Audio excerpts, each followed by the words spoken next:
રૂપિયાના 28 લાખની છેતરપિંડી કરનાર સાયબર ગઠિયો પકડાયો. ફ્રોડ કરવાના 90 બોગસ વેબસાઇટ બનાવ્યાનો ધડાકો. ગુજરાત, રાજસ્થાન અને મહારાષ્ટ્રમાં ₹1.15 કરોડની છેતરપિંડી કર્યાના 3 ગુનાઓના ભેદ ઉકેલ્યા. સાયબર ઠગ લોકોને લલચાવવા ગૂગલ એડ પણ ચલાવતો, બાદમાં ફ્રેન્ચાઇઝીની લાલચ આપી પૈસા પડાવતો. મોરબી સાયબર પોલીસ આરોપીને પકડવા અગાઉ જમ્મુ કાશ્મીર પણ ગઈ હતી, ત્યાં નિષ્ફળતા મળી હતી.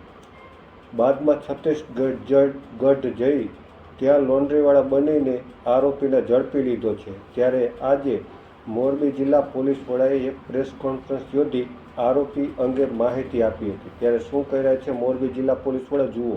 ડિસેમ્બર 2024માં એક સાયબર ક્રાઇમના ગુનો નોંધવામાં આવેલા હતા અને એ ગુનાની જે મોડસ ઓપરેન્ડી હતી એ એવા પ્રકારની હતી કે જે ફરિયાદી છે એને ટાટા જુડિયો કરીને જે રિટેલ આઉટલેટની કંપની છે એની ફ્રેન્ચાઇઝી લેવા માટે ગૂગલ ઉપર અથવા જે એડવર્ટિઝમેન્ટ અલગ અલગ સોશિયલ મીડિયા પ્લેટફોર્મ ઉપર આવે છે એના ઉપરથી સર્ચ કરી અને જે વેબસાઇટ મળી એના ઉપર તમામ પોતાની વિગતો ભરી અને એ પછી સામેથી કોન્ટેક્ટ કરીને અલગ અલગ 28 લાખ જેટલા રૂપિયા એને એડમિનિસ્ટ્રેટિવ ચાર્જિસ ડિપોઝિટના નામે ડિપોઝિટ કર્યા અને પછી એને ખ્યાલ આવ્યું કે એ બધી જે વેબસાઇટ હતી એ પણ ફેક હતી અને આ પ્રકારની કોઈ ફ્રેન્ચાઇઝી એને મળવામાં આવેલી નથી. આ પ્રકારના ગુનો દાખલ થયા પછી સાયબર ક્રાઇમ પોલીસ સ્ટેશનના પીઆઈ અને એની ટીમે એ ગુનાની તપાસ કરતા હતા. તે દરમિયાન જે વેબસાઇટો હતી એના ઉપરથી ટેકનિકલ ડેટાના એનાલિસિસ કરવામાં આવેલા અને એ ઉપરથી એક આરોપી હાલ એ કામના એને જે મૂળ ઝારખંડના છે અને હાલ એને છત્તીસગઢમાંથી પકડીને લાયા છે અને સામે જે વિગત આવી છે એ ખૂબ જ ઇન્ટરેસ્ટિંગ છે. એટલે એ ધંધાકીય રીતે પોતે web developer, content creator, website design એ બધો ધંધો કરે છે અને છેલ્લા 2-2.5 વર્ષથી અલગ અલગ કંપની જે છે એનાથી મળતી જુડતી જે સાઇટના નામ છે, જે સપોઝ ઓરિજિનલ કોઈ વેબસાઇટ હોય google.com તો એનાથી સિમિલર સાઉન્ડિંગ નેમ રાખીને અલગ અલગ વેબસાઇટ જે કે તમામ ફરજી છે એને અલગ અલગ ડોમેન ઉપર રજિસ્ટર કરાવે અને એ રજિસ્ટ્રેશન થયા પછી પોતાનું એડ ગૂગલ એડ ઉપર, ઇન્સ્ટાગ્રામ ઉપર, ફેસબુક ઉપર ચલાવે સો દેટ કે એની એ જે વેબસાઇટ છે એ સર્ચ એન્જિનના જે એલ્ગોરિથમ ચાલે છે એમાં ઉપર આવે. તો કોઈ એ વેબસાઇટ ઉપર કોઈને હેલ્પ જોતી હોય તો જબ સર્ચ કરે તો એની જે ફેક વેબસાઇટ છે એ આવી જાય અને એના ઉપરથી આગળની જે ડેટા હતા એ મેળવીને અને સાયબર ક્રાઇમ આચરતા હતા. સાયબર માફિયાઓ જે છે તે આ કેટલી આવી વેબસાઇટો બનાવેલી છે અને આ વેબસાઇટોમાં કેટલા લોકોને ફ્રોડમાં છેતરાય છે, આંતરરાષ્ટ્રીય કઈ પ્રકારનું કનેક્શન?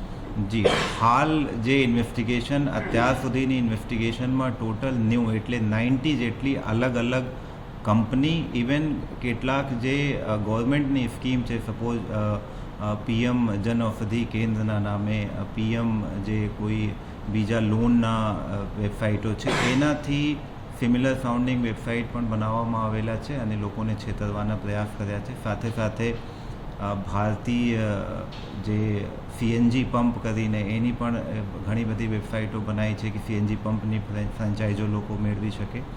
એ BSNLની વેબસાઇટો છે, મેકડોનલ્ડ, રોયલ એનફિલ્ડ, એ પ્રકારની અલગ અલગ ટોટલ 90 જેટલી ફેક વેબસાઇટો અત્યાર સુધી આપને સર્ચમાં મળી છે અને આગળ પણ એની તપાસ ચાલુ છે. અને કેટલાક કિસ્સાઓમાં એ જાતેથી એ પ્રકારના વેબસાઇટના હેન્ડલ કરતા હતા, કેટલાક કિસ્સાઓમાં જાતેથી હેન્ડલ ના કરી શકતા હોય તો જે કસ્ટમરના ડેટા એના વેબસાઇટ ઉપરથી મળતા હતા એને બીજા કોઈ સાયબર જે ફ્રોડસ્ટર છે એને આપીને અને એના પાસેથી પણ ચાર્જ વસૂલતા હતા. આ પ્રકારની મોડસ ઓપરેન્ડી પણ છે. જી, આરોપી માટે જ્યારે ટીમની પહેલાં વિગત બિહાર રાજ્યમાં મળી હતી પણ જે તે વખતે એને સફળતા ટીમને નહીં મળી હતી. પછી ઝારખંડ ગયા પછી એવું ટીમને ખ્યાલ આવ્યું કે એના લોન્ડ્રીમાં કુછ પેન્ડિંગ વર્ક છે તો લોન્ડ્રીના જે એના કર્મચારીઓ છે એના વેશ ધારણ કરીને એના ઘરે જઈને તપાસ કરતા એ ભાઈ જ્યારે બહાર આવ્યા ત્યારે એને પકડીને અહીંયા લાવ્યામાં સાહેબ, આ આવેલા છે. સાયબર માફિયાઓમાં આંતરરાષ્ટ્રીય કનેક્શનને લઈને જમ્મુ કાશ્મીરમાં પણ રૂપિયા જમા થયા છે, તેની શું આખી વાત છે? જી, આ હાલની ઇન્વેસ્ટિગેશનમાં મોરબીમાં જે ગુનો દાખલ થયા છે એના ટ્રાન્ઝેક્શન JNKમાં, બિહારમાં, બીજા અલગ અલગ જે બેંક એકાઉન્ટની તપાસણી કરવામાં આવેલી છે એમાં અલગ અલગ રાજ્યોમાં એ બેંક એકાઉન્ટની વિગતો મેળવી લેવામાં આવેલા છે અને એ બાબતની તપાસ ચાલુ છે. સાથે સાથે એ પણ જણાવી દઉં કે સેમ મોડસ ઓપરેન્ડીથી મહારાષ્ટ્રમાં અને રાજસ્થાનમાં પણ આ ફેક વેબસાઇટ ઉપરથી લોકોને છેતરવામાં આવેલા હોય એવા 2 ગુના પણ અત્યારે આપને મળ્યા છે અને ફર્ધર ગુનાઓ પણ અલગ અલગ રાજ્યોમાં દાખલ થયા હોય એવી શક્યતાઓ છે. એ બાબતની તપાસ પણ હાલ ટીમે કરી રહી છે. હાલ કેટલો મુદ્દામાલ જપ્ત કર્યો છે અને બીજા કયા ગુના છે એમાં મુદ્દામાલ જપ્ત કર્યો છે? હાલ એના પાસેથી જે ટેકનિકલ રીતે વાપરતા હતા mobile phone, laptop, credit card, bank એકાઉન્ટની ડિટેલ્સ, એ બધી વસ્તુઓ કબજે લેવામાં આવેલી છે અને એની ફર્ધર તપાસ ચાલુ છે. પ્રાથમિક તપાસમાં અત્યાર સુધીમાં કેટલા લોકો ફ્રોડ કર્યું ને કેટલા કરોડનું ફ્રોડ હશે?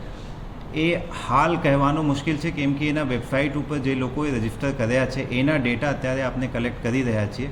ખરેખર ફક્ત ડેટા એના પાસે આવ્યા હોય, બધા સાથે ફ્રોડ થયા હોય એવા પણ નથી, બટ આપણે સામેથી પણ એવી જાહેરાત કરશું કે એ જે તમામ 90 વેબસાઇટ છે એને આપણે જાહેર કરશું. એ વેબસાઇટ ઉપરથી કોઈ આપણે સામેથી એવા જણાવતા હોય કે એના વેબસાઇટ ઉપર ડેટા આપીને અને પૈસા ફસાઈ ગયા હોય અથવા એના સાથે ચીટિંગ થઈ હોય તો એમાં ફર્ધર ગુનો રજીસ્ટર કરવામાં પણ આવશે. અહીંયાનો હોય તો અને બીજી રાજ્યોમાં હોય તો એ ગુના દાખલ થયા પછી આપને ખ્યાલ આવશે કે ખરેખર એ કેટલા લોકો એમાં ફસાઈને છેતરાયા છે. સાહેબ, આમાં અત્યારે કોને પકડવામાં આવ્યું છે, ક્યાંથી પકડવામાં આવ્યું છે અને બીજા કોને કોને હાલ અત્યારે આમાં સંડોવણી છે? જી, હાલ પ્રાઇમરી ઇન્વેસ્ટિગેશનમાં એ જે આરોપી છે રીતુ આનંદ સિંહ કરીને એને પકડવામાં આવેલા છે અને એ સિવાય 10 લોકોના ડિટેલ્સ એટલે કેટલાક લોકોના બેંક એકાઉન્ટની ડિટેલ્સ, કેટલાક લોકોના મોબાઈલ અને કેટલાક લોકોના નામો પણ હાલ ખુલ્યા છે જે એના સાથે પરોક્ષ રીતે અથવા પ્રત્યક્ષ રીતે મની ટ્રેલને આપણે જે ટ્રેલ કરીએ તો એમાં જોડાયેલા છે એ લોકોની ફર્ધર તપાસ પણ હાલ ચાલુમાં છે.